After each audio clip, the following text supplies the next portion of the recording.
You know, have you ever really stopped to think about what makes metals, well, metals? I mean, they're everywhere, right? The fork you eat with, the car you drive, the bridges you cross, they all seem to have this secret identity, a set of superpowers that pretty much define our world. So let's dive in and uncover what really makes a metal a metal. Okay, I want you to picture something. Imagine a blacksmith's workshop. You can almost feel the heat, right? A piece of iron, glowing fiery red, gets pulled from the furnace. The blacksmith starts hammering away at it, and something amazing happens. Instead of shattering, it just changes shape. It bends, it flattens, it does whatever the blacksmith wants. And that brings up a really big question. Why can you hammer a chunk of iron into, say, an axe, but if you tried that with a lump of coal, or even a piece of wood, it would just completely shatter into a million pieces? What's the deal? Well, the answer is all about what's happening on the inside, at the atomic level. It's what gives metals their incredible set of superpowers. So let's talk about that first set of superpowers. It's all about this amazing ability to change shape without breaking. I mean, this is what lets us form and mold metals into pretty much anything we can dream up. Okay, so this first property has a bit of a fancy name, malleability. But don't let the word scare you. It's actually super simple. It just means you can hammer or press something into a really thin sheet without it cracking.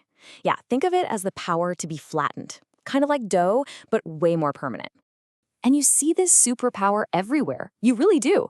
You know that super thin, delicate silver foil they put on some sweets? That's malleability.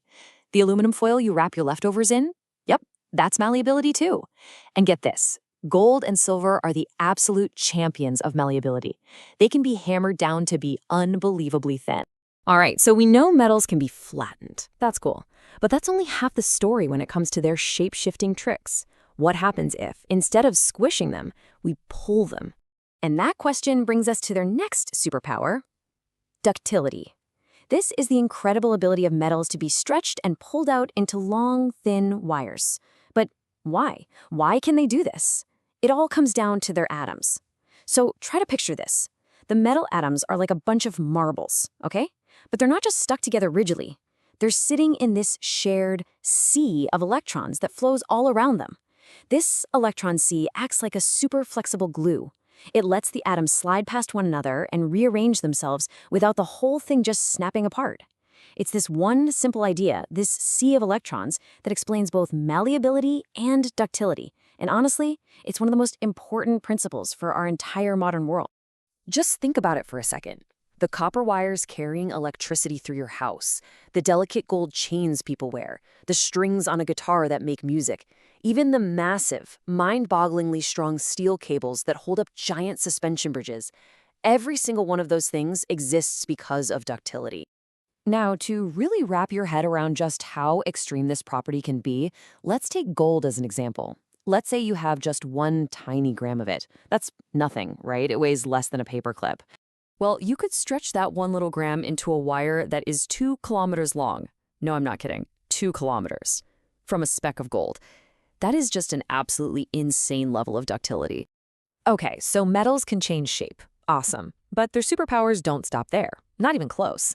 They also have a really unique way of dealing with energy. We're talking sound, heat, and even electricity. Let's start with sound. This property is called sonority, and it's the reason metals make that classic ringing sound when you hit them. You know exactly the sound I'm talking about, right? The clink of a coin dropping on the floor, the loud, clear clang of a school bell, even the jingle from a dancer's ankle bells. That special ringing sound, that is sonority. It's a sound that's pretty much unique to metals.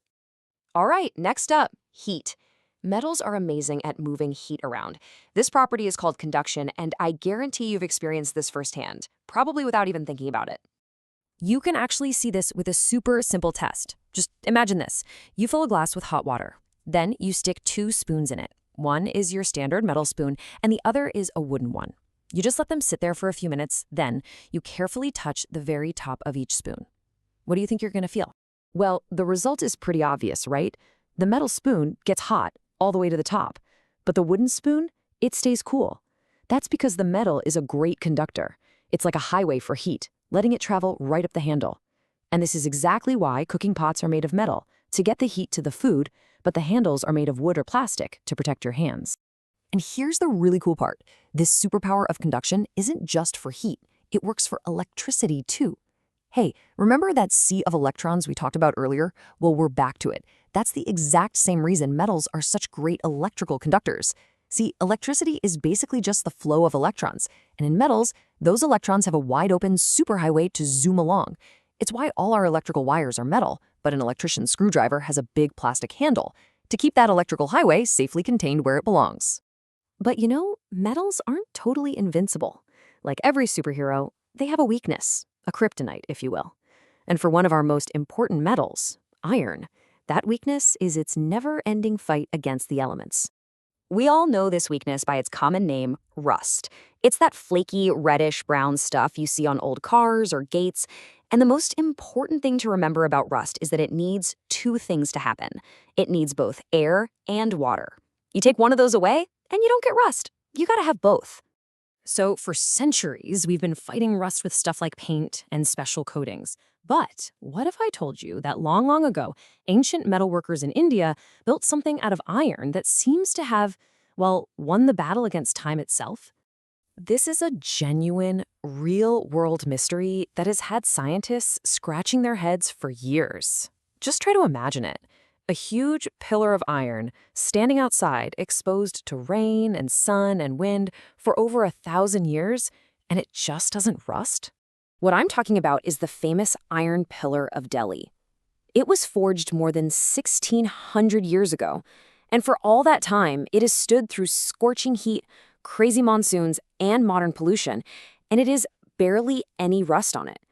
It is an absolutely stunning piece of evidence that shows just how advanced the metalworking skills of ancient India were. It's like they had a secret recipe for rust-proofing that we still find incredible today. It really makes you wonder, doesn't it? If a pillar that's over 1,600 years old can hold a secret that incredible, what other material secrets are hiding all around us, just in plain sight, waiting to be discovered?